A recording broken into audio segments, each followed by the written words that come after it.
The summer sleepaway camp for youths is held on the island of Utoa every single year for the past 61 years without fail.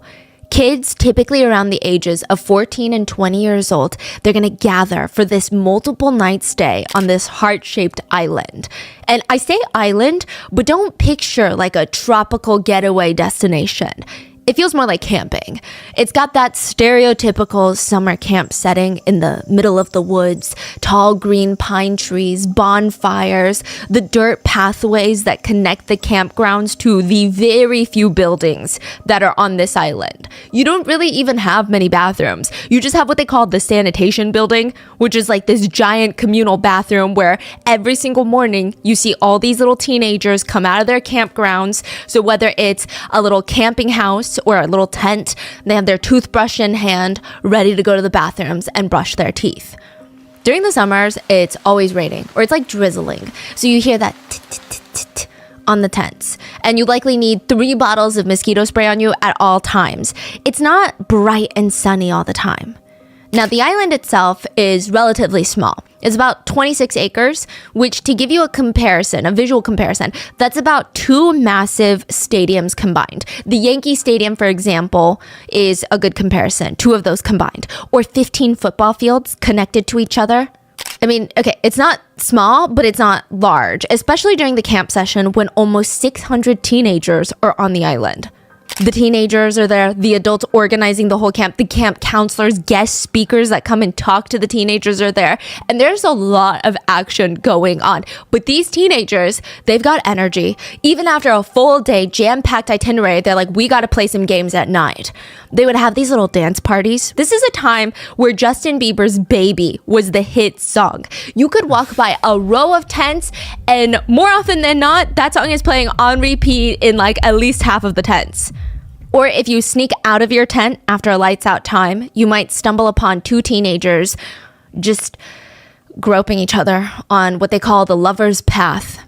That's what they call it. It's literally this grassy path where at some parts the grass is really tall. So if you were to lay down on the grass, it would cover your body. I mean, I guess for that reason, teenagers are like, this is a great idea to just make out in the grass and not be seen. But like, not really, because it's called the lover's path. So the odds of running into another couple that has the same exact idea as you is probably high.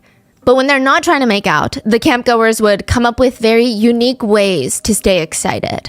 They made Wednesday a speed dating night. Thursdays were for karaoke, and they would constantly play games with just a big group of students. Charades, tag, hide and seek, just with each other up and down this hilly island. Wait, be careful!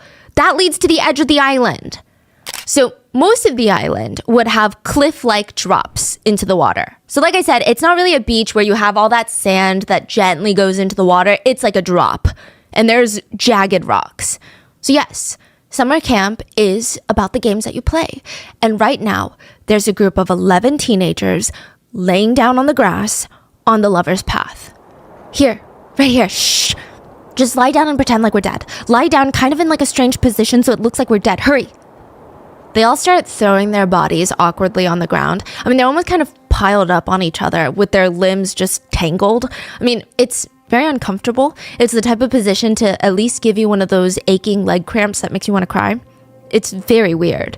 Now, if a single one of them moves, sneezes, coughs, or maybe they forgot to silence their phone and it goes off, their cover would be blown. It's a tense situation because at that point, it's not even about you. It's about you blowing the cover for 10 of your friends. I mean, the stakes are really high. One of the 11 whispers, "It'll be fine, okay? Just stay like this." They can all feel the raindrops hitting their face, just big droplets of water, but they're not even flinching in the slightest.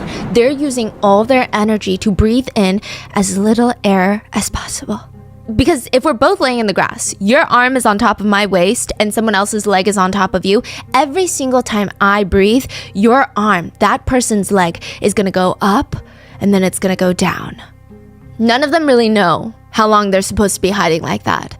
I mean, I guess when the whole thing is over, right? But when is that? They're starting to get angsty. Shh. They hear footsteps. The footsteps are heavy, but not fast. It's almost like a marching noise. Heavy boots on the ground, one step at a time, not rushing.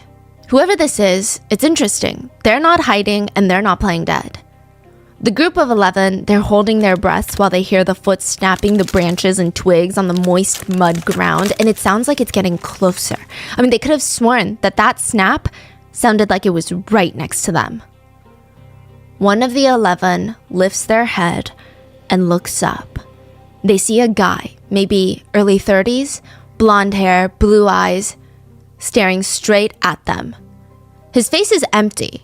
He doesn't even look confused, like why are there 11 teenagers just laying in the grass like that? He just looks like he's analyzing the situation. He slowly raises his hand, and in his hand there is a gun. And he shoots. He fires over and over into the human pile on the grass. If one wasn't shot yet, they were underneath friends who had been shot and their blood was soaking into them now. One boy kept begging the rest of the group, "I'm dying, please help me, I think I'm dying." Nobody could help him. They're all dying too. Out of the 11, only one would survive. 10 from that group would die. But another 59 from the island, mainly teenagers, will also be killed in the next hour. We would like to thank today's sponsors who have made it possible for Rotten Mango to support the Child Advocacy Network. They provide collaborative intervention services to child abuse victims and encourage them to embrace a future driven by hope. This episode's partnerships have also made it possible to support Rotten Mango's growing team of dedicated researchers and translators. And we would also like to thank you guys for your continued support as we work on our mission to be worthy advocates of these causes. Now, as always, full show notes are available at RottenMangoPodcast.com. There is a documentary out on this case that was quite insightful. There is a ton of articles and written deep dives, but probably the most invaluable source for today's episode is a book on this case titled One of Us, the story of Anders Breivik, written by Asni Seierstad. She is this incredibly talented investigative journalist that has won numerous awards for her focus on young women's stories, typically in war-torn countries. She poured through the court documents, worked directly with the survivors, victims' families, and she was dedicated to unpacking every single layer of this really twisted, really sick story. The book is incredibly well written, and by well written, I mean just like gut-wrenchingly painful to get through because of how emotional it gets and how raw it is. And additionally, we did most of our research with Norwegian or Swedish articles. So as always with international cases, please let us know in the comments if there was anything lost in translation, miscommunicated, or any additional information that you might have. One big disclaimer, today's case involves a lot of heavy subjects that I think can inevitably turn very political very quickly. There are references to domestic terrorism, racism, Islamophobia, political opinions between who the perpetrator views as a conservative or a liberal. I know, it's a lot. Please view this at your own discretion and prioritize your health and your peace. So with that being said, let's get into it. Have you ever heard of the Eye of Providence? I mean, maybe you haven't heard of the term, but the minute that I describe it, you're going to be like, oh my God, why does that sound so familiar? Where have I seen that? I feel like I see that all the time. It is a very realistic eye inside of a triangle, and usually it has rays of light just beaming out of this triangle. It looks like this eye inside the triangle is glowing. Like Illuminati sign? Yes, I mean Illuminati, right? But where do you see it all the time? Like you don't go to hang out with Illuminati people or Illuminati clubs, so where would you see this? Because you see it all the time. I don't think I see it all the time, do I? It's on the back of a $1 bill. Oh, that's right. Okay. USD, of course. Now, yeah. Technically, to a lot of people, the eye is supposed to represent the all-seeing eye of God. It's a symbol of divine providence, meaning the creator is watching over man and all of man's deeds. A reminder for a man to be humble and that there is a higher being. Like, it's a reminder. But others say, no, it's just creepy. It's a conspiracy. It's Big Brother. They're watching us. That's what that means. Look, I don't know how deep you look into it, but it could be the Illuminati, it could be a design choice for the banknote, or it could also represent one of the oldest secret societies, the Freemasons. They are one of the most mysterious secret societies out there. They've been around for hundreds of years. Some people argue since early 18th century. I mean, technically it's a fraternity, but for like non-college students, it's a male fraternity where men from qualifying industries with qualifying levels of skill, income, pedigree, background, they are interviewed because you can't just join, and they network and focus on charity. But because not everyone can join, typically they run on a to be one, ask one system. Meaning to be a Freemason, you have to know a Freemason and ask them to sponsor you. Ask them to put your name in to be casted, to even be considered to join the Freemasons. Are they still around? Oh yeah. Now, if you pass that stage, the Freemasons will investigate you. They will look into your background, interview you, make sure that you're a good fit, and most of the time, you do have to be voted in. And just because you get in doesn't mean you've got the status and the power all of a sudden. Even in the Freemasons, there's a seemingly endless degree system because Freemasons are all about growth and journeying to become a better man.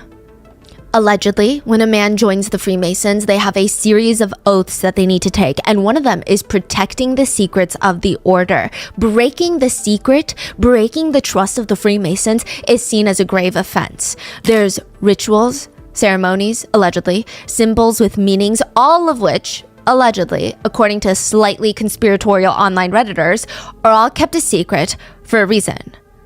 I mean, why? Like, if there's nothing to hide, why would you have all these secrets?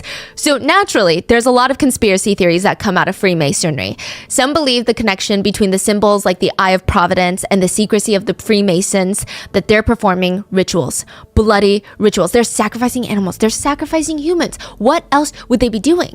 Because there's this running theory since the beginning of, I don't even know how long, probably since the beginning of the Freemasons. The Freemasons are a network of the most influential, powerful people that are pulling all the strings on a global scale. They're the people running this world. You think it's the presidents? No, it's not. Well, maybe it is. Because there were 15 US presidents who were Freemasons. 15. Really? Yeah. So people are saying, think about it. The Eye of Providence is their symbol, or at least it's one of their symbols, and it's on the $1 bill. What if they got it on the bill to show everyone just how powerful they are? That's the real influence, and just all the decisions are in their hands. All Anders wanted was to get into the Freemasons. And once he got in, he could carry out the rest of his plan. Kill as many kids at the summer camp as possible. That was his plan. It was kind of a weird gift to get someone, you know, a vibrator. Yeah.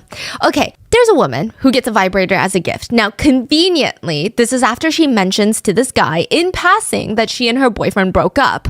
I mean, what kind of message is he trying to send her by getting her a vibrator? How is she even supposed to react to that? And then to make matters worse, every time he saw her after he gifted her that, he kept asking, "Did you use it yet?" It was just a lot. I mean, what is she gonna say?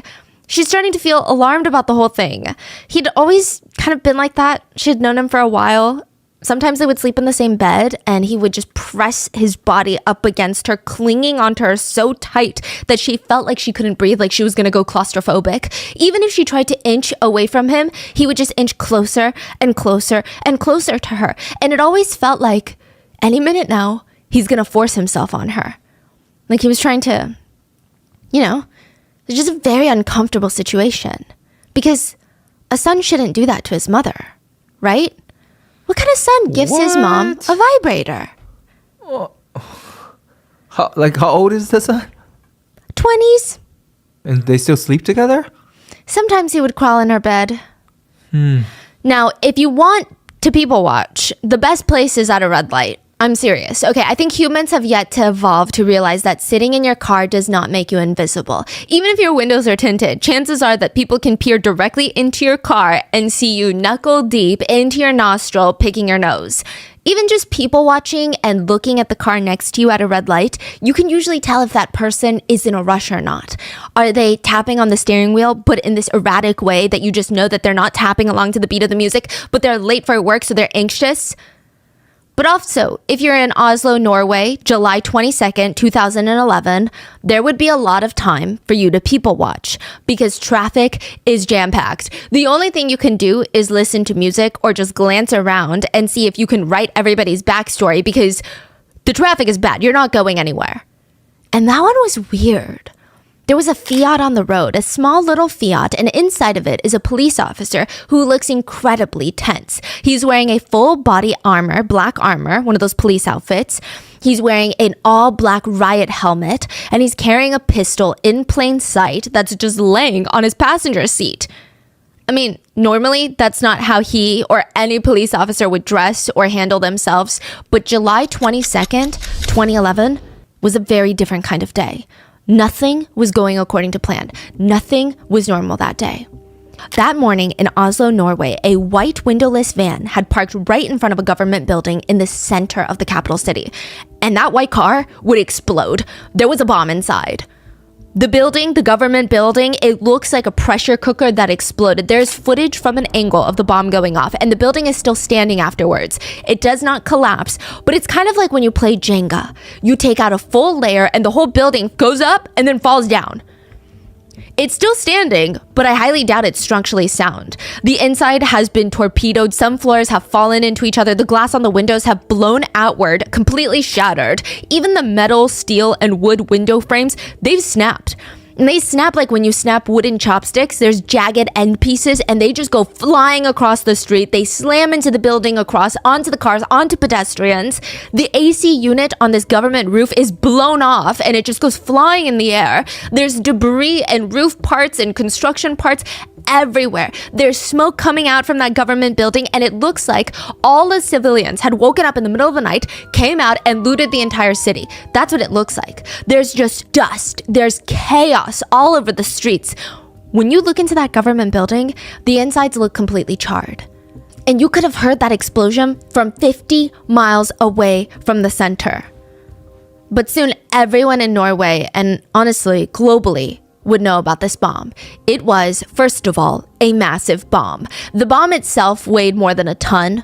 That's about the weight of a small elephant or a hippopotamus. What? And it was homemade. What? To give you a better visual context, maybe you see this more often. You know those bulldozers that you have a singular person on construction sites working? Yeah. That's about that size. But a bomb. Well, in weight, at least. Now, the fuse had a burn time of slightly over 7 minutes, which means, 1, whoever did this, they put a lot of thought into their plan to escape. And 2, they could be anywhere at this point. The entire street is just littered with shrapnel. Every construction piece of a building is on the ground. They were going flying like bullets. There was a woman found with a foot-long wooden stake impaling her skull. Part of a window frame from the 10th floor office building had broken off, flew high speed at her head. She survived. The first people at the scene, police officers, even journalists, they all said they kept waiting for someone to scream. And cut. They said it looked like a movie scene. They thought a director would come out and say, "Just kidding, guys. I'm sorry I didn't let the city know. This is all fake." Because it looked like an apocalyptic scene. But that call never came. Later, investigators would go up to the rooftops of the buildings, and these are not short buildings either. These are like 10 stories, multiple dozens of stories, if not taller, and they would find human remains up on the roof. The blast had been so strong, some of the victims were blown to pieces and their body parts went flying. Wow. One victim who was walking into the government building, the only thing left of his body was his hand that had landed on the ground, and on his ring finger was his wedding ring. The bomb killed 8 people, but by the end of the day, 69 people would be dead, most of them teenagers. Officer Martin is now sitting in traffic in his full police uniform, his riot helmet on his passenger seat, and he's got to hurry before all hell breaks loose. Once news of this explosion gets out, everyone's going to get in their cars and start driving. They're going to drive out to family members that live on the countryside just to feel safer. They're going to drive to the airport, which they just don't want to feel like a target. They don't know what's going on. Norway feels like it's under attack right now. Is this a terrorist attack? Who is attacking them? There's rumors that it's Al-Qaeda. It's a terrorist organization. They're rushing to go pick up their loved ones and make sure they're not out and about. It's about to be even crazier. It's already standstill traffic. I mean, the drive was supposed to be very quick, much quicker, but it would take him a full hour to get to the island. Officer Martin is doing his best to weave through traffic, to move faster and quicker, but time is of the essence. And it's interesting that none of the other officers have set up those roadblocks. Why not? What What is everybody doing? At this rate, whoever set off the bomb is probably on their way out of Oslo and headed to their next destination, and who knows what they're capable of when they get there. Once the police officer gets to the docks, he demands that a ferry come get him and take him to the island right now. It was the police department higher-ups' orders. They're going to station police officers everywhere around the city, and the island needs to be contained. They're going to go into full lockdown mode. There's going to be 2 other officers that are going to be assisting. They're going to need to be picked up by the ferry. We got to go. Stat.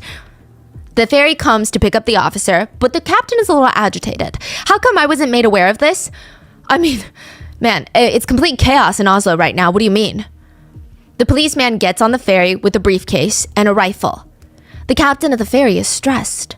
I mean, there are children on the island. They're going to be very stressed out. They're going to be panicking if they see a rifle. I don't think any of them have even seen a weapon in real life. It was agreed that he would keep it hidden. But also, why are the police so adamant on securing the island? I mean, it seems like the least likely place to be attacked next. Because if you're thinking about a terrorist organization, wouldn't they go for metropolitan areas, massive buildings with lots of people housed inside? Well, the building attacked by the bomb was the Labour Party building. Okay, it's a government building, so think of it as, I guess, like the White House, right? The Prime Minister, his office is in there. The people in power right now in Norway is the Labour Party. They're like the Democrats, if you will. And right now on the island is a Labour Party youth gathering summer camp. The island is owned by the Labour Party, and every single summer, the Labour Party Youth League has a massive summer seminar. The former Prime Minister had just been on that island like a few hours ago to speak with the youth, the future Labour Party members. And they were all, almost 600 of them, were trapped on an inescapable cliff-like island. So yeah, police are gonna have people stationed there. When he gets on the ferry, the captain asks him for his name. Officer Martin Nilsson? Maybe the captain of the ferry felt safer, knowing that a police officer was going to be on the island. That way, they would know that the kids are actually going to be safe. Maybe in the hectic chaos of things, there was almost a moment of relief, maybe. But there shouldn't have been, because if they had all just looked a little bit closer, they might have realized this man's police uniform was fake. This was a fake police officer with a rifle and a briefcase filled with bullets. He had set off the bomb in Oslo, and he was now making his way to an island full of teenagers, which just leaves one question. What was this fake cop's plan for the island? The couple are staring at each other because the whole thing just feels illegal. I mean, there's no way this is real life. Is this some sort of test by the foster care system? The dad talks first. Excuse me? Anders' mom is just staring at them, deadpan. Yes, like I was saying, could you please just let my son touch your private parts on the weekends? Wait. Let my son touch your private part? Yeah, these are potential foster parents. And the biological mom is saying, hey, can you take my son with you on the weekends? But also, please let him touch your wee-wee. What? I mean, this cannot be real right now. Anders is 2 years old when his mom applies for him to be assigned weekend parents. So in Norway, they do things a little bit differently, but it's kind of like temporary foster care, just foster care on the weekends. Anders' mom could prove that she did not have the capabilities to care for her children on the weekends without the help of the public schools. She doesn't have the resources nor the time. So she's paired with this nice newlywed couple that could take her son Anders on the weekends and just do normal childhood activities with him. Take him to the zoo, go buy him some books, help him with his development. But first, they needed to have a few meetings with Anders and his mom. So the first time the couple meet Anders, the little boy, and the mom, they think the mom is weird. The mom is strange, you know, she's just kind of off. She just didn't seem all the way there. The second time they meet, though, they thought she had lost her marbles. They thought she was absolutely bonkers. That's when she asked if her son, Anders, could touch the foster's dad's, her argument was, well, he has no father figure in his life, and he only sees girls' crotches in the house, and he doesn't know how the male body works. The young couple was just speechless, but she just argued again. It's nothing weird. I'm just worried that he's suffering from not having a father figure. Therefore, you should let him touch your wee-wee. Yeah. She was very anxious that Anders was going to grow up weird without her dad, because Anders' parents, they divorced when he was only 6 months old, and his mom argued he had no father figure his entire life and he's turning out weird. Now, to be more accurate, I don't think Anders really had any parental figures in his life. Anders' dad was a diplomat who was divorced with 3 kids from a previous marriage, and Anders' mom was this nurse, 11 years younger than the diplomat. They actually met in the dark, not-so-romantic, dingy laundry room of their apartment complex. Quickly, they get pregnant, so a lot of chemistry there, and Anders is now in his mom's belly.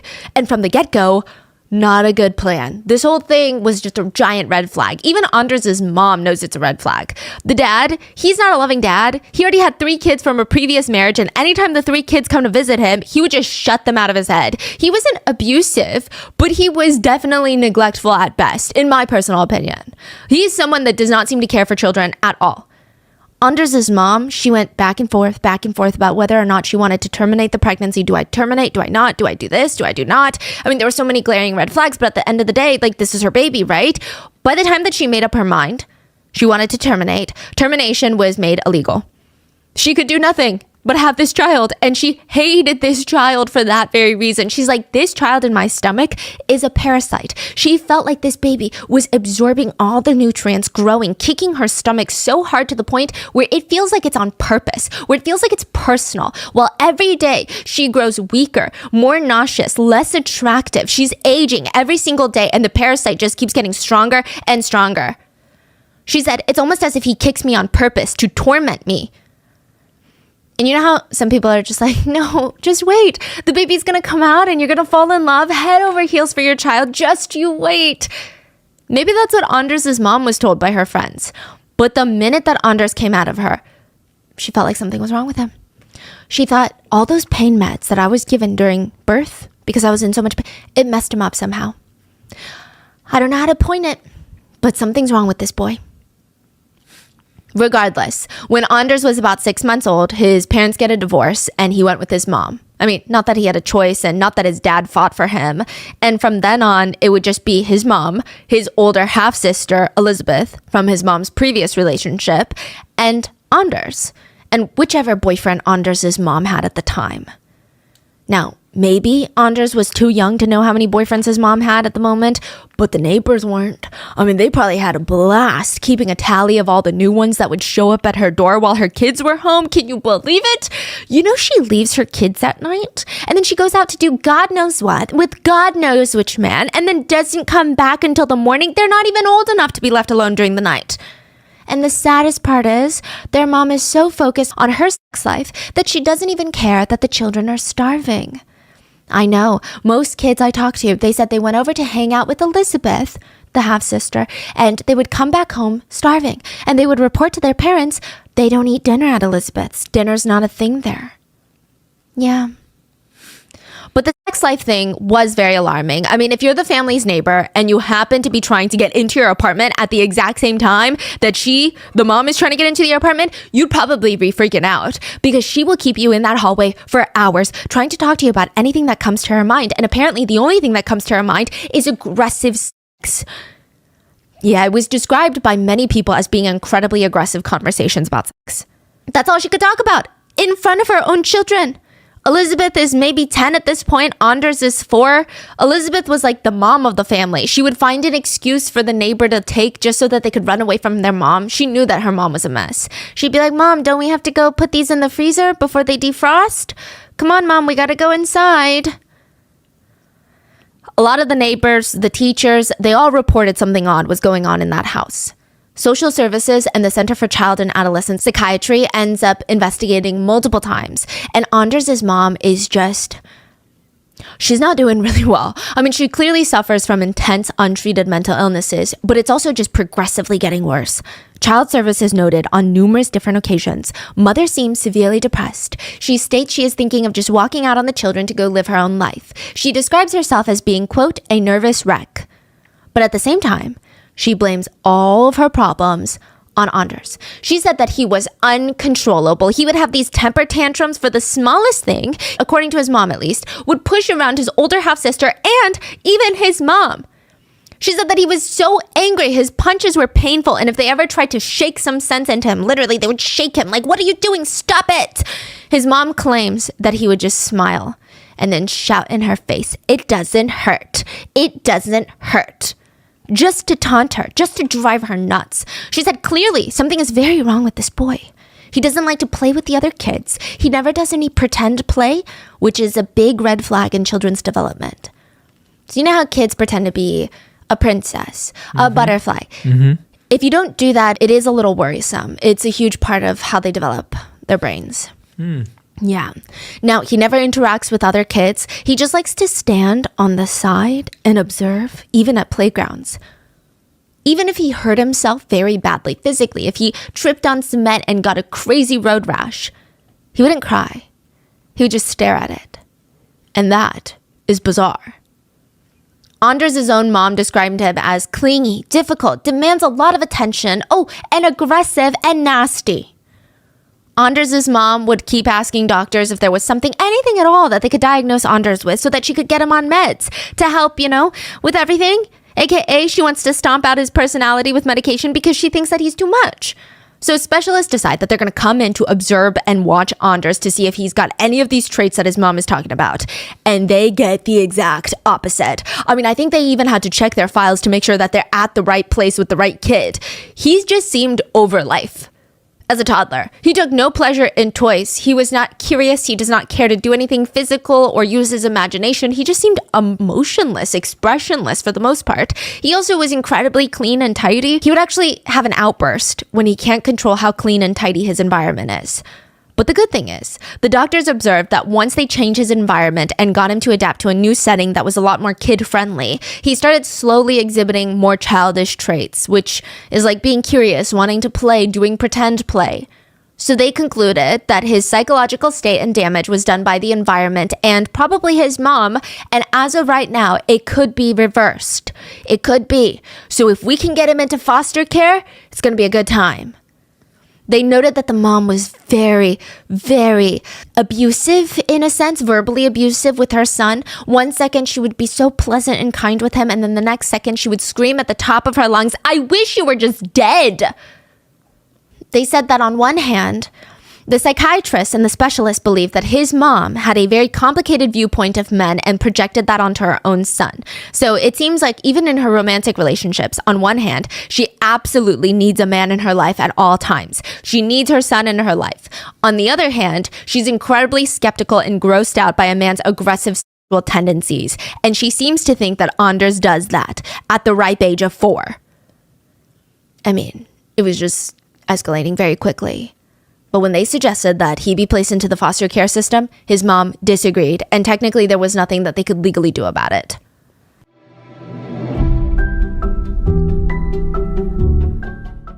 This show is sponsored by CareAv.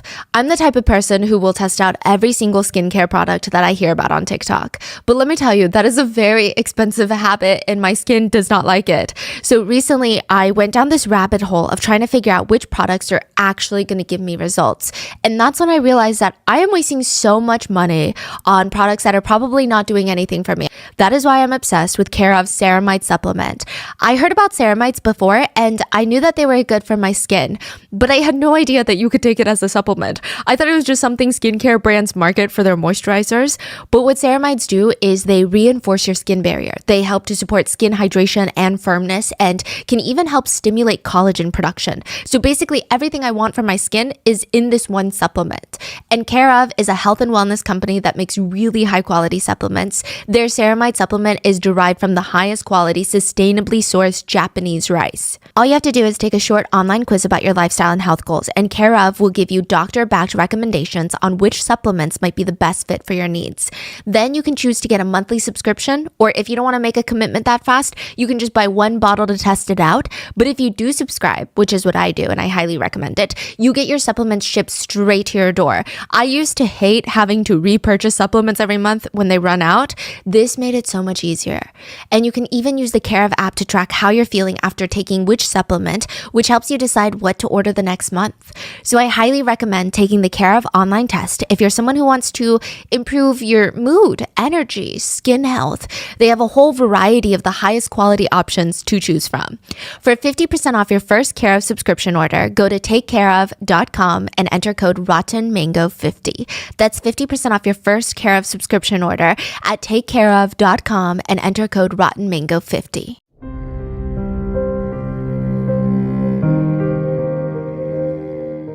I don't think anyone gets excited to write an email. Like, I can't wait to sit down and write this email. Oh my goodness. But I really used to hate writing emails. I would spend like 40 minutes on one email because I would literally reread it 10 times and I still don't know how to spell miscellaneous. But Grammarly does. And I trust Grammarly with all my emails. Grammarly is like an AI writing assistant that does all of my proofreading for me. 96% of Grammarly users say that Grammarly helps them write more impactfully, and 93% of Grammarly premium users say it helps them get more work done. And I am one of those people because Grammarly just saves you so much time. And using Grammarly is super simple. For example, when I'm writing an email, I just pick the tone of how I want the email to sound. So I simply pick friendly and professional for the tone of my text. It's really that easy. And then Grammarly gives me suggestions on certain words or phrases that I can change. And that is it. And you can use Grammarly to help you with any kind of writing because Grammarly works across 500,000 apps and websites. Grammarly is the gold standard of responsible AI with 14 years of experience and just about every IT certification under the sun. I trust them with my entire professional career. They also have some of the highest standards when it comes to data privacy and security. Make a bigger impact at work with Grammarly. Sign up and download for free at grammarly.com/podcast. That's GRAMMARLY.com/podcast. Easier said, done.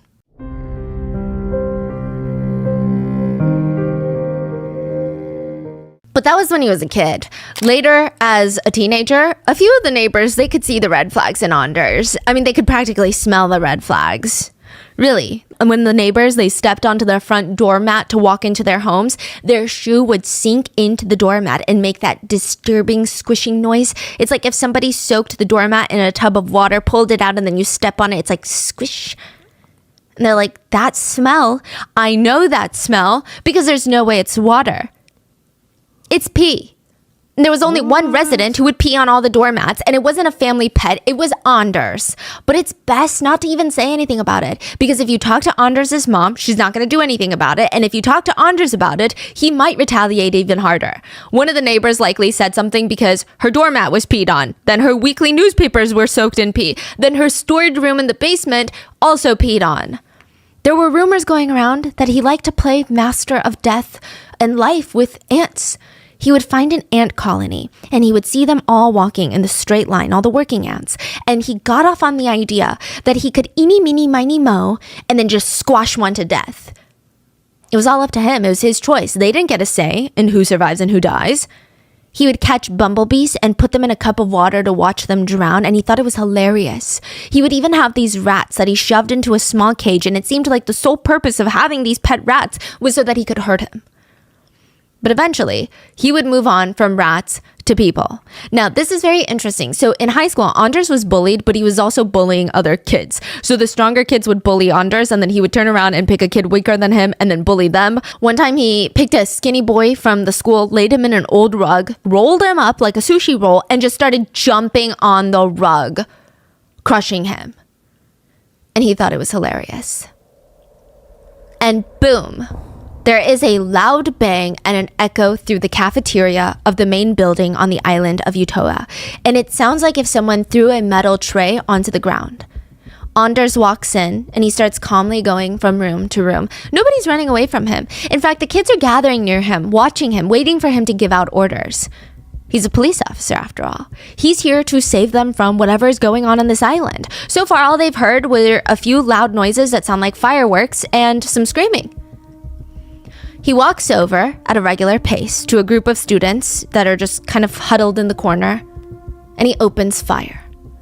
All of them drop down, and he kind of wants to laugh. He said in that moment, come on, at least half of them were faking it. So he calmly walks around the pile of students on the ground and starts aiming for each of their heads. How many rounds of bullets did he pack? He had a lot to spare. He shot one boy 8 times. He knocked him to the ground for good measure. He shot another one 5 times, and then he turns and shoots another 5 girls 18 times, 18 bullets until all 5 are dead. Then he moves on to the next room of the main building. He kills 5 more in there. This to him, this was easy. This is what he practiced for months for. He was getting into a sick sort of flow state. It was actually the beginning when he first landed on the island that was tough. All the nerves, the anxiety, he didn't know if he could go through with it. When he first arrived on the island, he was questioning, is this really gonna like, should I just act like I'm a police officer and then be like, oh, sorry, I just wanted to protect the kids, because he was that nervous. The first people that he came face to face with on the island were an off-duty cop that was volunteering to be a security guard for Utoa, and a woman named Monica. She's the main coordinator of the program, known as the Mother of Utoya. And this is right when he lands on the island. He's surveying the area, he's jittery, he feels the adrenaline. I mean, the island looks a little bit bigger than he imagined. Everything is feeling so surreal. Is this really happening right now? This is crazy. The off-duty cop starts questioning him. And where did you say that you were stationed? Oh, Groenland Station. And they sent you alone to the island? No. 2 other cops are gonna be coming. When? Later. Do you know Jorn from Groenland? The real cop looks suspicious of all of his answers so far. And this Jorn question could be a trap. Either there is no Jorn, or there's a Jorn that everybody who works at the station would know about. Either way, this man is a massive threat to Anders' plan. He needs to get rid of him ASAP. It's now or never. He doesn't answer. He slowly reaches for his pistol while the off-duty cop and Monica are walking in front of him, guiding him up the little trail. He raises it, and Monica turns around in time and screams, "No, don't!" He shoots the guard in the back, then he turns, points the gun at Monica, and shoots her once in the back. They're both down on the ground, and he fires more shots into both of their faces. Right at that moment, when he's done, he looks up, and the boat captain, who happens to be Monica's husband, No way. sees his life partner on the ground covered in blood, and he screams at the children on the island, "Run for your lives!" And everybody starts running. Except Anders. He keeps his pace, and he starts hunting them down one by one. The students are turning to each other. "Everyone, report to the cafeteria. Please grab a buddy and let them know that we're all meeting in the cafeteria." The air is humid, it's been raining all day, and the students are showing up, clonking around in their rain boots. Wait, what's going on? It's not even mealtime. Why are we all assembling in the cafeteria? Was there something on the schedule? Another guest speaker? A few of the students had privileged information. They would lean over. "No, I think they want to talk to us about what's going on in Oslo. Apparently there was a bomb." A bomb in Oslo? A lot of the students had parents that worked in the government building, or at least on that street, because remember, this is the labor camp youth group. Considering that they're all part of this labor party, kids are starting to get really panicked. They're calling their mom and dad over and over until they finally get a response. Is this how parents feel when they don't pick up the phone? Like, that's what they're joking about. The kids are on the verge of an anxiety attack. Mother Utoa, Monica, she's been managing this summer camp for the past 20 years, and she's trying to calm the kids down. She's bringing out her maternal side, and she's being very comforting. The rest of today's events have been canceled. The ferry will only run as needed instead of every hour back and forth off the island. But I just want you guys to know that you are safe. We are safe. We are in the safest place to be right now. Thankfully, almost all the parents working at the government buildings were fine, uninjured, and they all agreed. You guys are in the best place right now, because if there's gonna be another attack, another bomb, it's not gonna be on the island. It just made more sense, because metropolitan areas, that would be the main focus. This was the logical guess. Why would they have a bomb on the island? In that case, the parents were grateful that their kids were there. The kids were to sit tight, talk to an adult or counselor if they needed to emotionally process this information a little bit better. But other than that, they should be good from there. Wait, did you guys hear that? Hear what? I don't know, it sounded like a hammer hitting a piece of metal? A construction type noise or something? Wait, you just heard that, right? Did you hear that? It sounds like a firework or something. God, maybe some kid thought it'd be hilarious to light a firework right now after the news of the bombing. That's so sick, okay? If that's the case, it's very childish. That would not be the case at all. Other kids thought maybe the camp had it set up already so that the kids could learn what it's like to grow up in a war zone, to have these unexpected attacks and air raids. But if that's the case, that would be incredibly insensitive considering what happened earlier in Oslo with the bomb. But there was no time to even contemplate because all hell will break loose on the island. The kids just start running. Some of them have no idea why they're running, where they're running to, and some of them don't even know what they're running from. They just see people screaming and running, so they're running. Wait, what are we running from right now? It's like an obstacle course with all the tents, the bonfires, camping gear, rain boots. If you trip, you might die. The confused kids keep running and asking questions. What the hell is going on right now? Why are you running? Nobody would respond, but eventually they would all run past a body, bloodied, dead, on the ground. And now they knew what they're running from. Hello, this is the emergency operator. How can I help you? Please help us. We're on Utoya Island. There is a man walking around in a police uniform shooting at us. The line goes dead. The operator stares at his phone.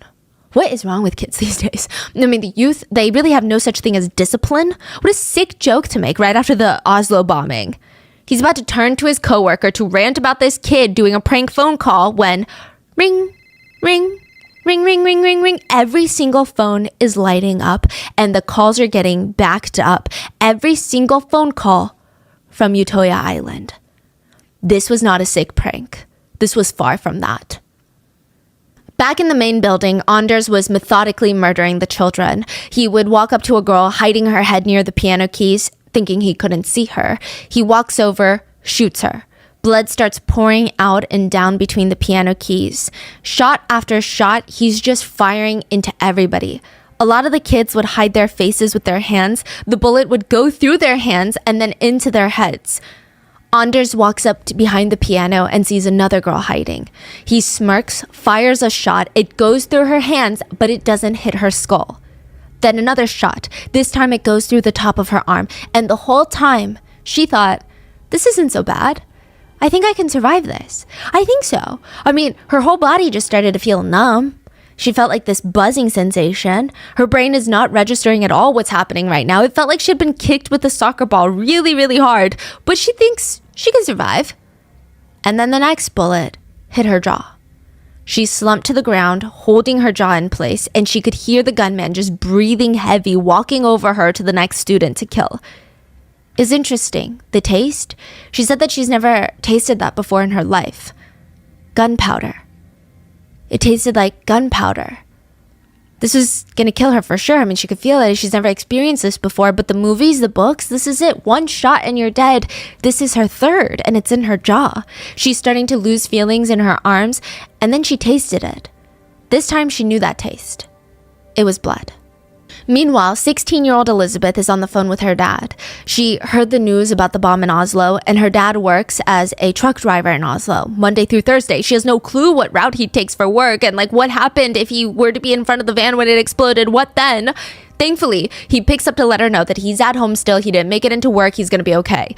Elizabeth just feels this weight lift off her shoulders. She can go find her older sister and tell her that her dad was stressing them out for no reason. He forgot to unsilence his phone. That's why he didn't pick up, but he's fine. She has no idea where her older sister Catherine is, though. That was 10 minutes ago. This time she's on the phone with her dad and she's not talking to him. He's just listening through the line and she won't respond to him. He just hears her screaming. He talked to her 10 minutes ago and it was a pleasant conversation. What is going on? He checks the news. There's nothing about Utoya Island. There's nothing. There was no bomb that was set off there. The first thought that pops into his mind is she's being essayed.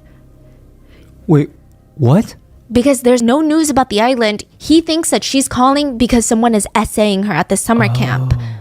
Either way, he hops into his car and he's telling Elizabeth, who is no longer responding to him, that he's coming. He's coming to the island. He's going to come and get her right now. For 2 full minutes and 7 seconds, he could do nothing but listen to his daughter scream for her life. Then, a bullet goes through her head, through her left temple, out her right temple, and straight into the phone, and the line goes dead. Anders' life was not as easy as it looked, okay? In order for this to work, he had to prep for months in a random farm out in the isolated part of town, out in the middle of nowhere. He had to sit there for months going over the laborious, tedious steps that it takes to create a bomb that weighs a few thousand pounds. He had to crush over 200 packages of aspirin, the headache medication. He had to grind down aluminum till it was a fine silvery dust.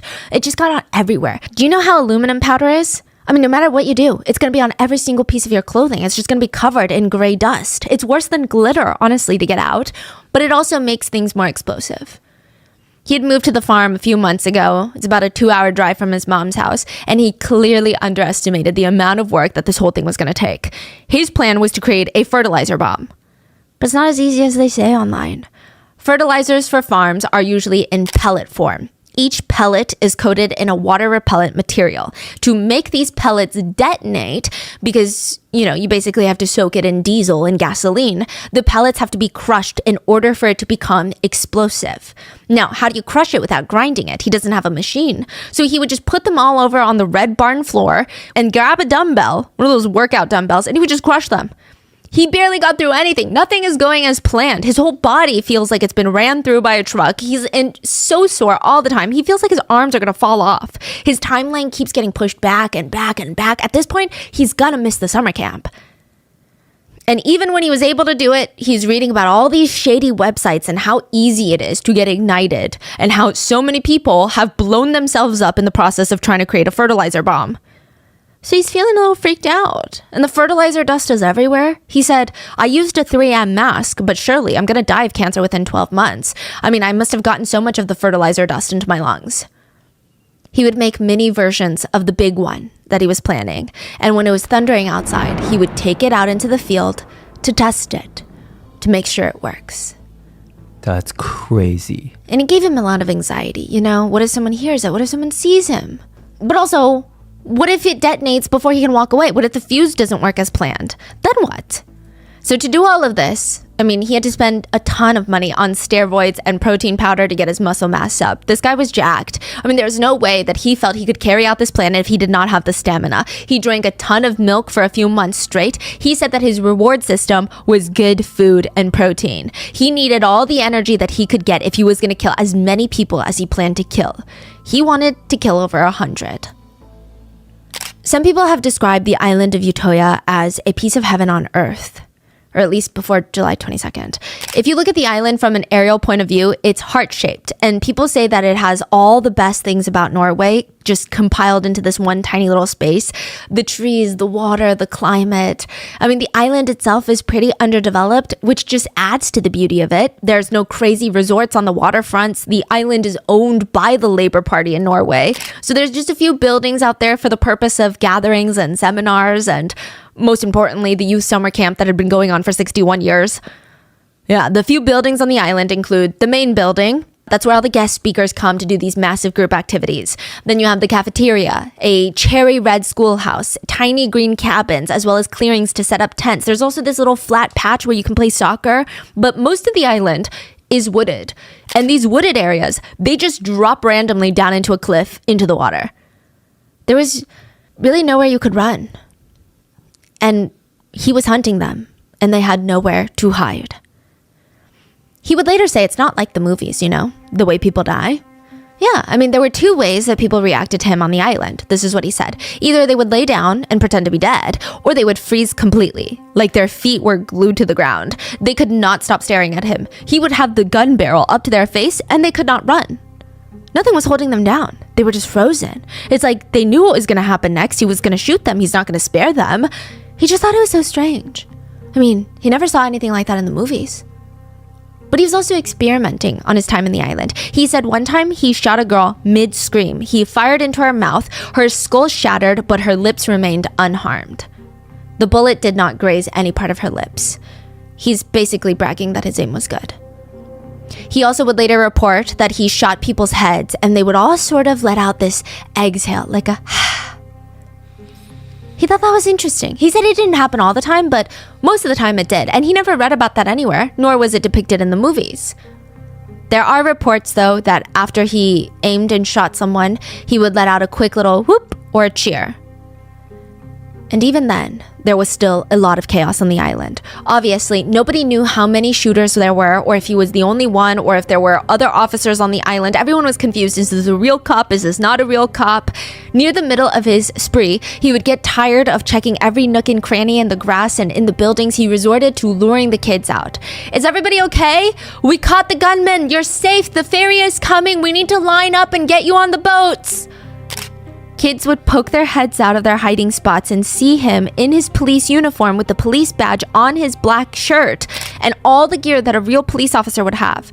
Come on, everyone. We've apprehended the shooters. It's safe now. We got to get going. We got to make sure that everybody's accounted for.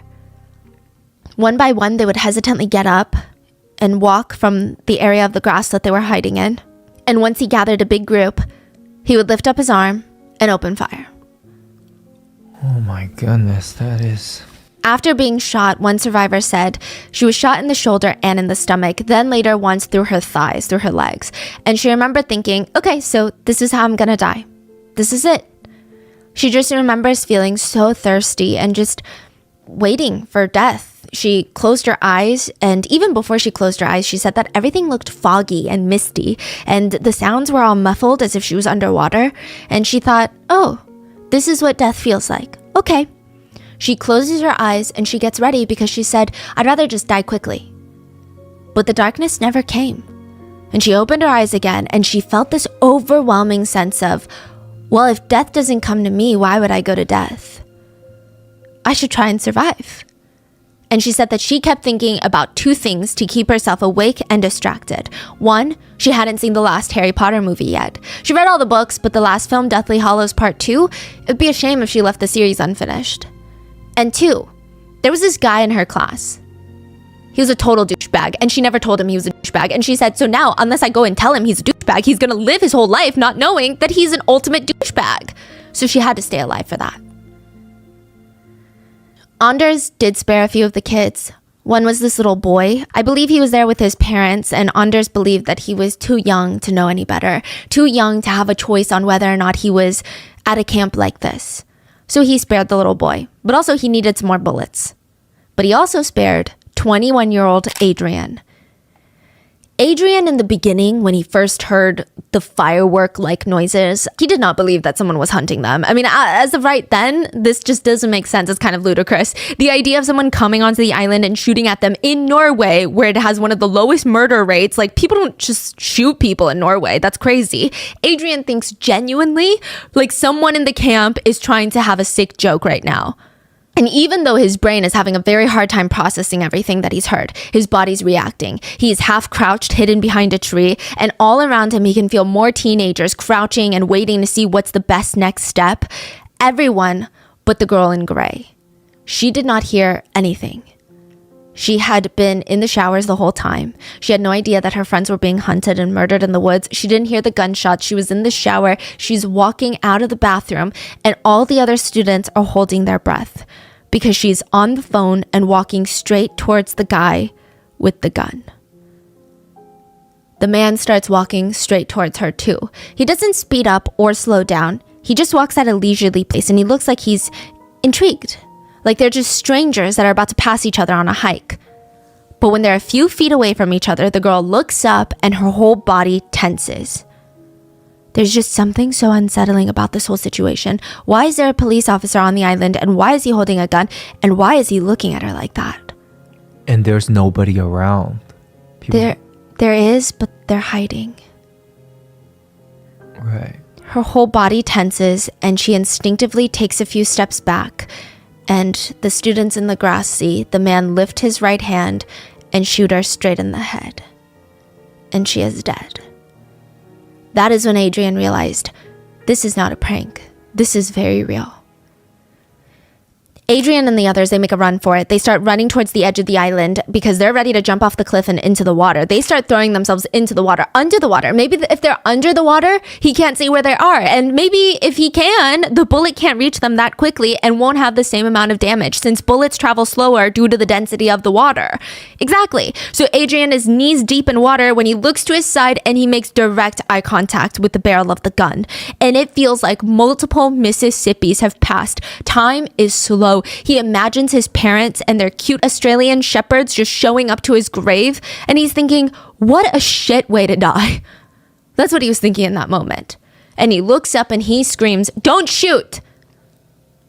But he instinctively closes his eyes, waiting for the impact of the bullet. What does being shot feel like? I mean, I guess he's gonna find out, right?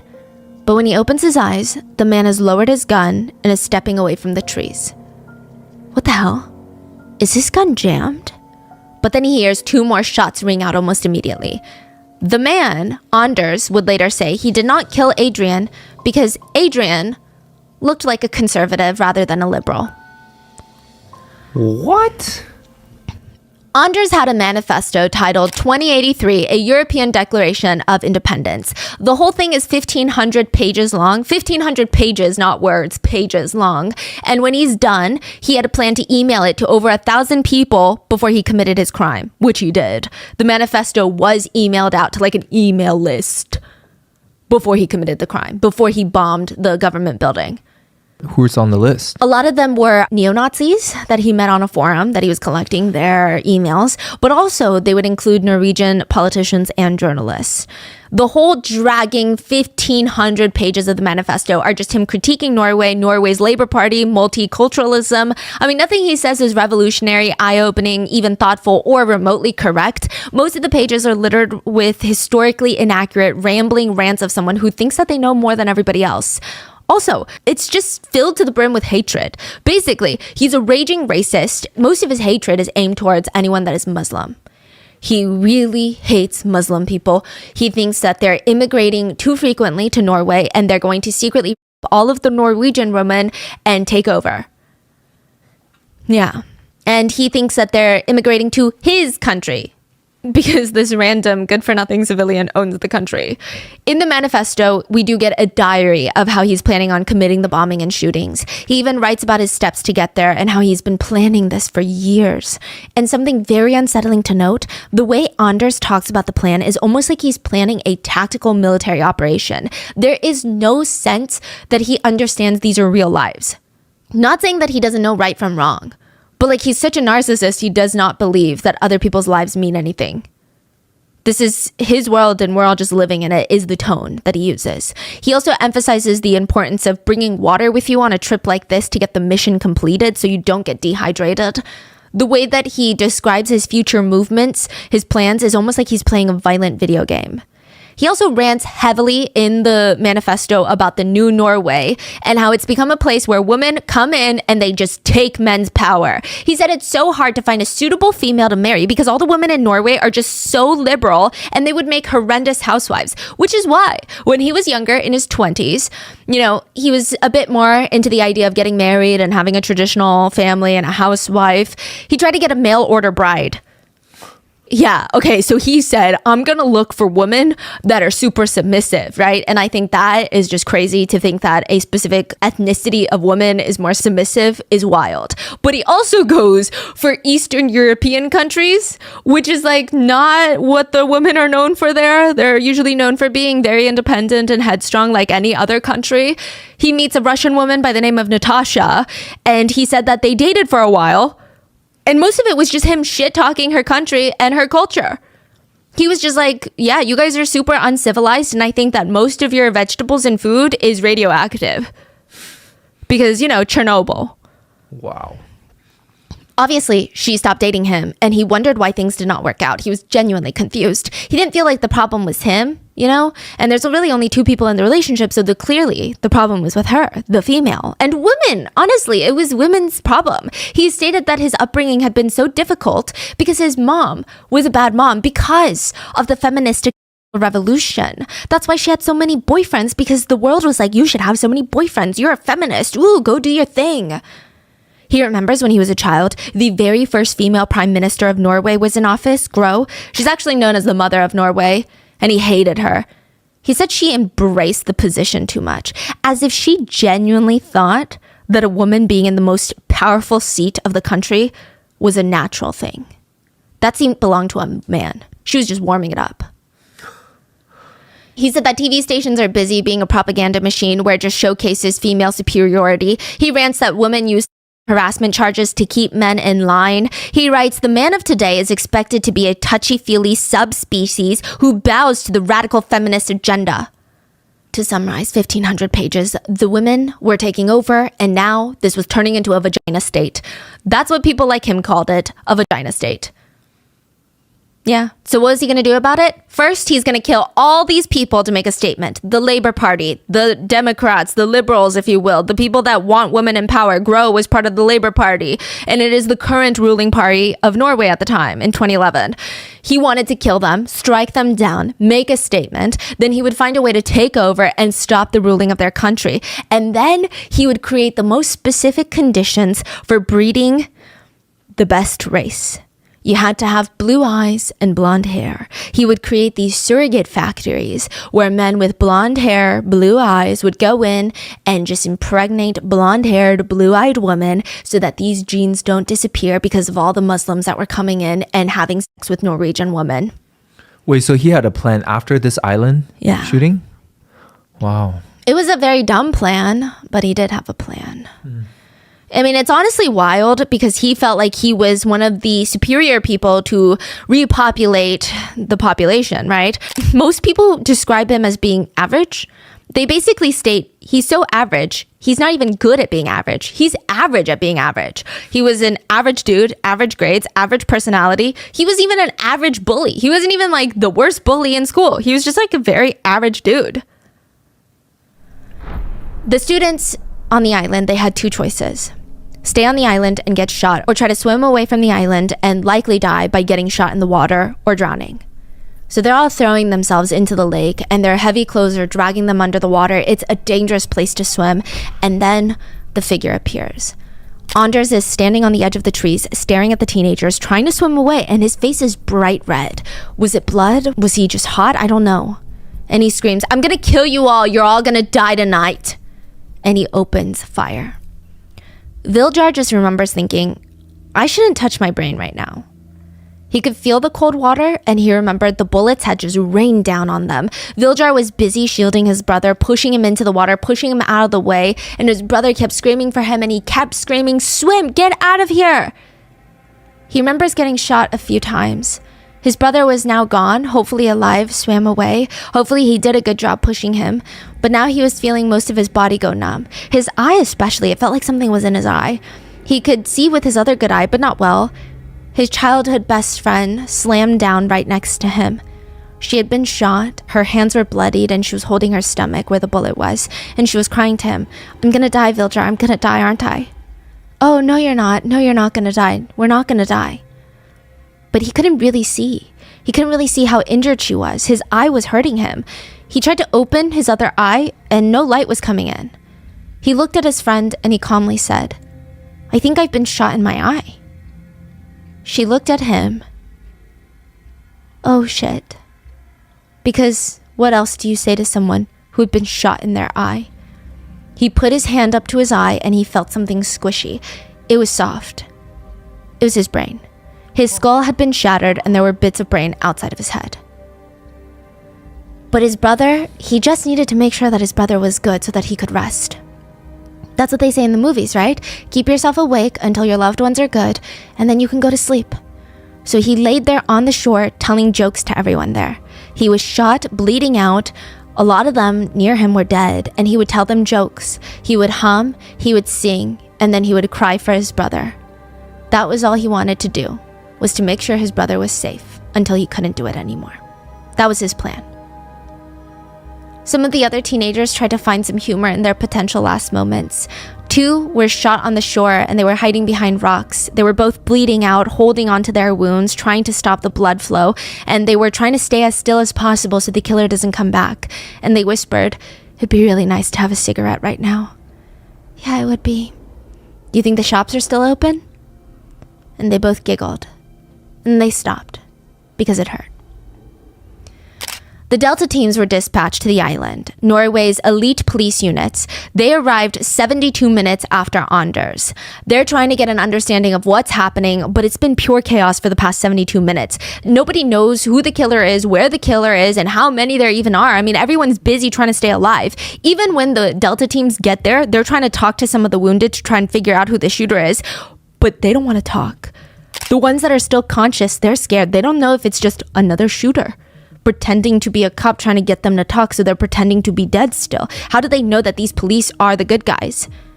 Authorities described the survivors as being curiously quiet.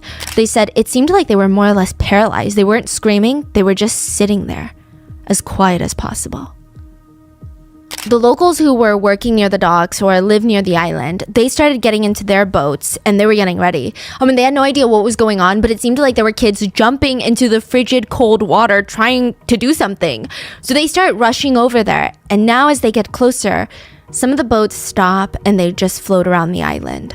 Because they realize if they get closer, close enough to help the kids, they could also become a victim. There's clearly blood everywhere.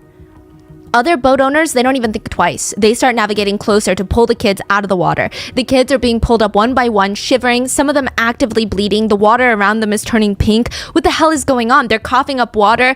A policeman is shooting at us. Another boat owner drove as close to the group as children as possible. They can't get too close because the boat's propellers, and they were trying to be as quiet, trying to get the kids to get into the boat or at least lift their arms out so we can help grab you. But none of the kids would respond. It's like they were too scared to move. It took him a minute to realize they were actually dead. One of the survivors said she has really bad vision and she had lost her glasses in the water. And she was really glad she did because she couldn't see much. But she was told it was a lake of death. Some of the boat rescuers told the kids, don't look back, okay? Just keep your eyes ahead. But some of the survivors, they couldn't help it. They looked back, and along the shoreline in the water were just the lifeless bodies of their friends scattered around. Anders was killing an average of one person per minute, one life taken per minute. And once the Delta teams get there, Anders was immediately arrested. It was incredibly anticlimactic, uneventful. He basically surrendered and told the police he's not going to hurt the police because they're his brothers. It's the others he wants to take out. Immigrants and those that are sensitive to immigrants, that care for immigrants. He said, I'm not against you. This is politically motivated. This country is being invaded by foreigners. This is a coup. This is the start of hell. A few things to note, Anders actually called to turn himself in multiple times while he was on the island, twice. And he mainly did this not because he was like, suddenly I feel remorse. I don't know why I did that. I just woke up from a hallucination and I was killing people. No, he did this because he did not want the officers to show up and shoot him on sight when they get to the island. Ironically, he was very invested in wanting to save his own life. And additionally, he kept calling his crimes executions, like the victims were executed by the state or something. He refuted them being referred to as murders, which is wild.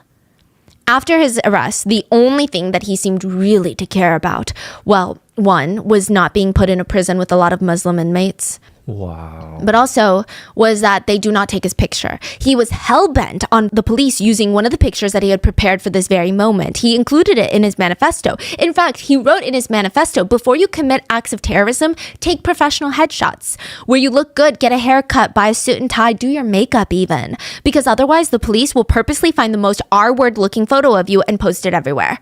That's the photo you're going to be known for. That is crazy. Yeah.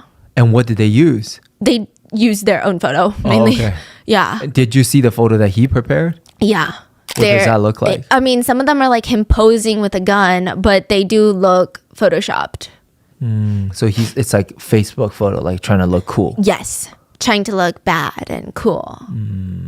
Yeah. In a little more than an hour, Anders had shot 99 people. Almost all of them he shot more than once. Almost half of them he shot at least 3 times. Out of the 99, 69 died, leaving the remaining 30 with very serious injuries. In Oslo, he killed 8 people with his bomb, and in total, in the span of a few hours on July 22nd, 2011, he killed 77 people. The youngest being 14 and the oldest being 51, and the majority of the deceased being teenagers. Two of his victims were not shot or impacted by the bomb, but one 17-year-old boy, in his attempt to flee the island, he fell off a cliff and fractured his skull, leading to his death. Another 17-year-old boy was trying to swim away to escape the island, but remember how I said it rains a lot during the summer? A lot of them were wearing rain jackets and rain boots.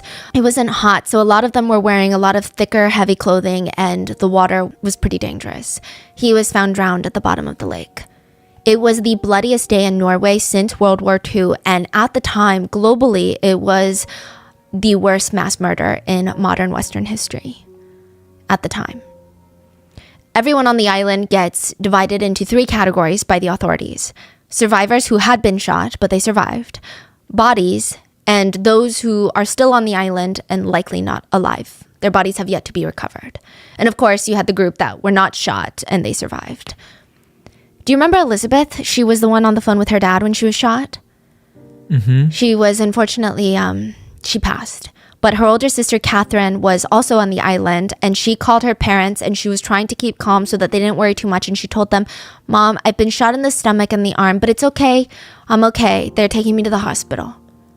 She would be hospitalized for 19 days, and then she'd be well enough to go home. And when she did, I mean, nothing in her life was the same anymore. She lost her little sister. She gets winded, even just climbing up a flight of steps. And one night, she completely broke down crying. "Why me, though?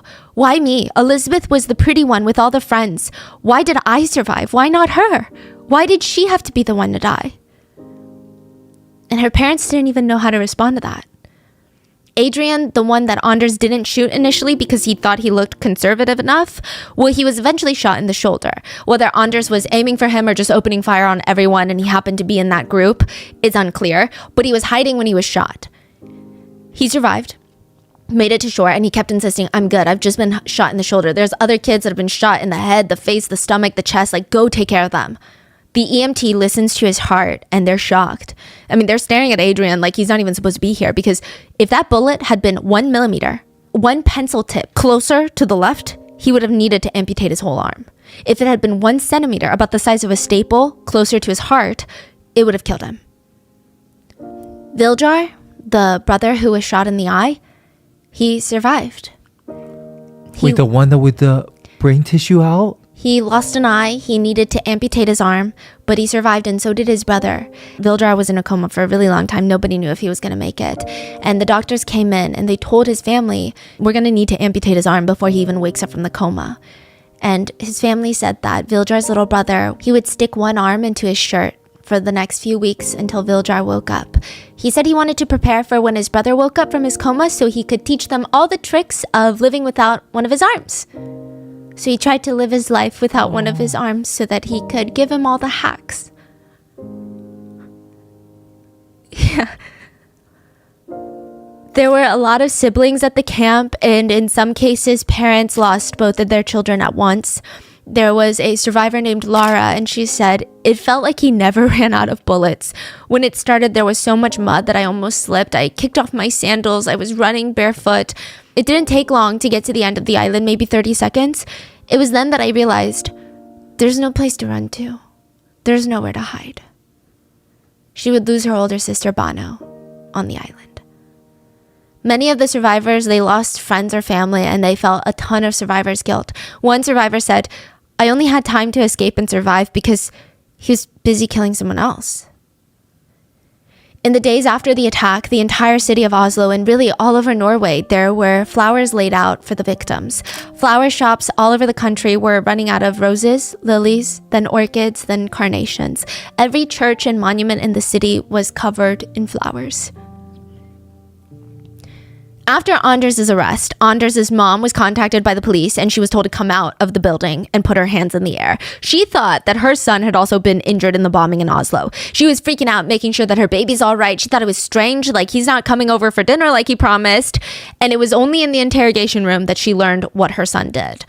And she kind of sort of defended him. I mean, she didn't deny that he did this, at least not at the end, but she basically just said that Anders was a sensible and clever kid. He had good friends and was a nice boy, warm and fond of his mom. He did get arrested once before because he was like vandalizing public property. He was a tagger, meaning that he would go around tagging his name. This is very different from graffiti artists. Graffiti artists do art. For graffiti taggers, they just write their names. Do you know those words? Yeah. Yeah, he would just spray paint walls. He was arrested for that once before. But other than that, she thought that he was getting his life together. After high school, Anders actually got involved in politics. He was actually a not bad networker once he needed to be. And because, that's what politics is. He was actually pretty good at it. Except there was always that thing. People could tell that Anders wanted to fit in a little too desperately. He also had a very strong preachy air about him that people didn't like in politics. For example, let's say you start a knitting club. Everyone who joins has never knit a day in their life prior to that club. Everyone is on the same skill level. Everybody is in the same experience level. And then suddenly 2 days in, there's someone giving you knitting advice as if they've been doing this for the past 2 decades of their life. And it's very annoying, to say the least. That's Anders. He gives up politics. He discovers his real passion is not politics, it's money. To him, it's either be a millionaire or die trying to be a millionaire. He was obsessed with money, status, and power. And honestly, he just liked the power that money gave him, nothing else. He would have all these big, grand ideas of how he was going to revolutionize a reputable industry. And he always complained, you should not be ashamed of wanting to have a better life and setting goals. Norway is obsessed with the loser mentality. Yeah. He was always preaching and ranting about aiming higher, smashing through the most insane goals and boundaries. And if you listen to him talking, you would think that he's in the process of starting like the next Fortune 500 company. But no, he's selling online fake diplomas. He had a website, and it's a legal gray area. He would list the website as a decorative prop store for movie sets and films. But I mean, I think it's pretty clear. Everyone knows what's being sold there. He would sell very legitimate looking diplomas from top universities around the world. He was basically a glorified forger. And the only reason that he stopped, even though he was making like $1 million, he at one point was a millionaire. What? Yeah. He was scared not for being arrested. He was scared that he would be exposed for being a forger. And that is such a low thing to be exposed for. It's like being described as a thief. Like, that's a very low, petty crime. It was gross. So he quit selling fake diplomas and he tried to move on with his life, but he just couldn't find anything. So for 5 years, he moved in with his mom. This is when he's 27 years old. He locked himself in his room, and for 5 years, he just played video games. His favorites were World of Warcraft and Call of Duty. He was actually pretty good at gaming, and he really liked the concept of gaming. He went on these rants about how you just need to put in the hours to be respected. You don't need to be born into games. You don't need to be handsome. You play and you get respect from other players. That's it. He likes that everybody starts on the same footing and nobody has inherent privileges, which, I mean, nobody tell this guy about cheat codes. A lot of netizens did later point out that it is strange. He's a neo-Nazi, which the best way to categorize Anders is neo-Nazi and they're fascists. They're like super far right. And usually they're the bitter enemies of communists, which some would argue is like super, super far left. But sometimes the things he says, it feels like he identifies more as a communist than a fascist. He's like, everybody should be equal, but only if you have blonde hair, blue eyes, and only if you have a wee-wee. He also did join the Freemasons only because someone on his dad's side was a Freemason, and he basically forced him into recommending him. And he did join. He did join. Oh. And nothing really came out of that. By the time that he had his little initiation ceremony, yeah, they have ceremonies, he was over the Freemasons. He was like, this is stupid. I'm just going to go kill people. He was already planning the murders at this point. At the end of the interview with Anders' mom, she looked the interviewer dead in the face and she said, I am the unhappiest mother in Norway. There's only one place a criminal would want to be called crazy or insane, out of their minds, bonkers, and that's in a courtroom. It's the only place that's actually going to help them to be considered a madman. Unless you're Anders and your attorney recommends a not guilty plea of insanity, but you want everyone to know that you knowingly committed all these crimes knowing right from wrong. Being considered insane by the court system was his biggest nightmare. Yeah, priorities, okay? Another priority for Anders was debating, should he do a closed fist salute or an open palm salute? He decides to go with the closed fist. When he walks into the courtroom, before he takes his seat, he shoots out his right arm and extends it as straight as possible, and his right hand is clenched into a fist and his knuckles are white. Then he turns straight to the gallery of the courtroom and makes eye contact with the family members of the victims. He looks incredibly pleased with himself. Now, side note, they did have Anders go to the island and recreate the whole 72 minutes with them. They brought him back to the island. He was wearing a bulletproof harness. He was tethered to a police officer so that he couldn't run off. Literally, he's wearing one of those child leashes, but much more serious, bulletproof, tearproof, you get it. And he's just going around demonstrating where he shot which group, then which way he walked. Why is he wearing a bulletproof vest? They were worried that he was going to threaten them into killing him. Like he was going to threaten a police officer so that they would shoot him dead. Wait, they were afraid that one police officer would kill him.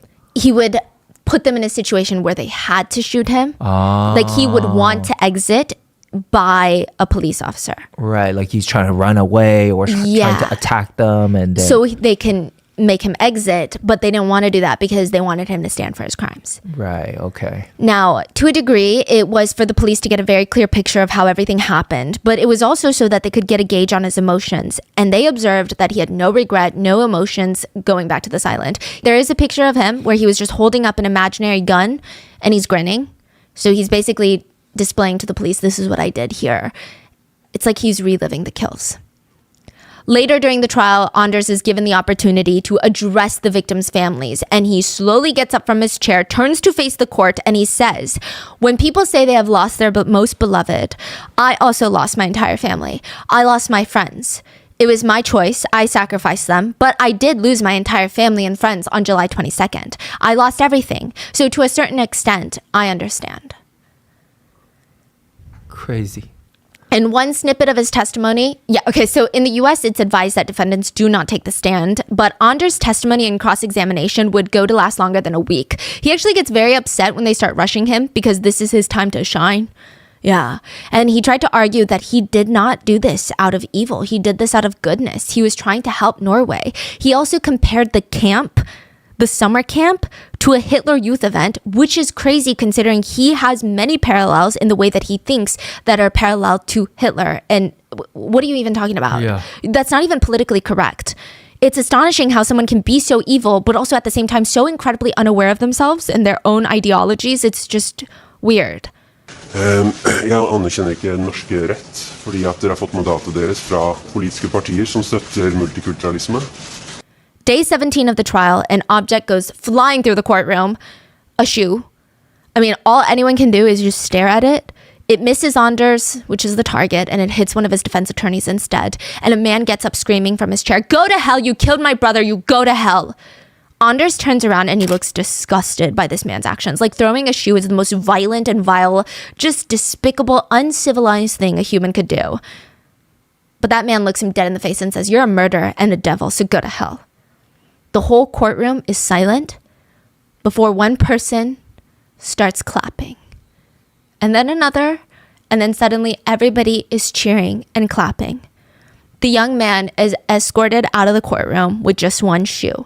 Now, to give you additional context, like I said, Anders hates Muslims, and shoe throwing actually has a very strong significance in Arab culture. Shoe throwing has, from my understanding, it basically means that the target of the shoe is worth no more than the dirt that we step in. And that's why he threw the shoe. He said that he just wants to humiliate Anders. That's all. Convey a message for all the victims, and it's an expression of disgust.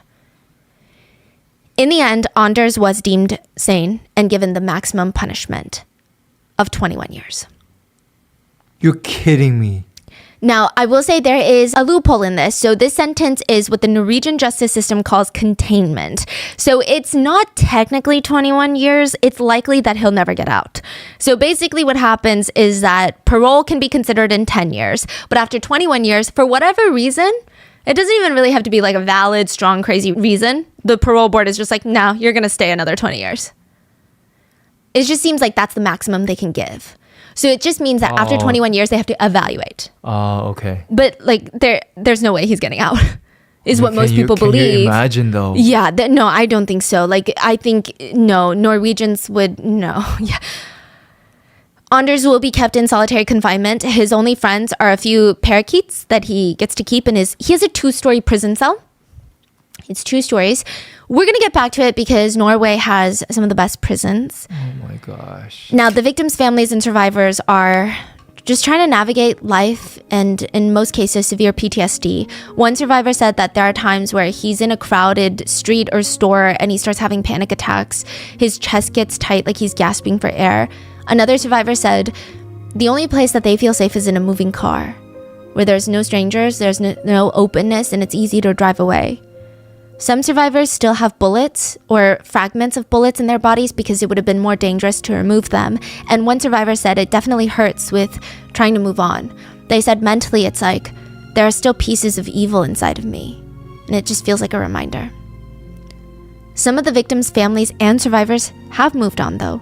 Elizabeth and Catherine's dad, the one that was on the phone when he heard his daughter died, he said he doesn't hate Anders. He said, because I don't give a damn about him. Why should I care? I still have my family that I need to take care of, and to hate him, it would take my energy. From day one, he is nothing but zero to me. Now, I want to give a massive disclaimer regarding Anders' imprisonment. I chose to include this portion regarding the Norwegian prison system only because it is a fact of the case and because a lot of netizens were talking about it. And I only compare it to the US prisons because naturally that's where the most of you guys are. And also when I hear, oh, he's in prison, I'm kind of picturing an American prison, right? That is not the case. Anders filed a formal complaint. Well, he waged a lawsuit against the country of Norway for a violation of his human rights in prison. He demanded a replacement of his PS2, PlayStation 2, to a PS3. Because at this point, the PS4 had already come out, and it's not like he's demanding the best one, the newest one, but the PS2 is way too outdated. What else can he do in there? Or what can he not do in there? Yeah, which by the way, Anders said that during the trial, in his manifesto too, he stated that he practiced shooting in first-person point shooter games like World of Warcraft, but in prison he gets access to any adult games that he chooses. So he could be playing these video games. And this is not me trying to make a connection with violent video games. Like I typically don't subscribe to that belief, but he straight up said, that's how I practiced. He also went to shooting ranges, but he also said, yeah. He demands that his government allowance of $49 per week should be doubled. Yeah, and he said that the fact that his typewriter has not been upgraded to a computer is a violation against his human rights. And he also mentions how he was given a rubber pen because he was constantly talking about self-exiting. So of course they're not going to give him a sharp pen to hurt himself with. So they gave him a rubber pen. And he said the pen is not ergonomic and it gives his hand cramps. He said it's actually sadistic that the government would give him nothing but a rubber pen to write with. He said it's a nightmare of an instrument and I'm very frustrated with it. He wrote in the lawsuit, "You put me in hell and I won't manage to survive that long. You are killing me. If I die, all of Europe's right-wing extremists will know exactly who it was that tortured me to death. The liberals." He also called himself a political prisoner and a human rights activist in the lawsuit. A human rights activist. Side note, there are a lot of women writing love letters to Anders in prison. But because he's in solitary confinement, the authorities get to read through all the letters before he gets to them, and they reject all of those. All the, quote, fun ones. I do believe that they let in some hate mail because he also gets a lot of hate mail. In 2022, he applied for parole.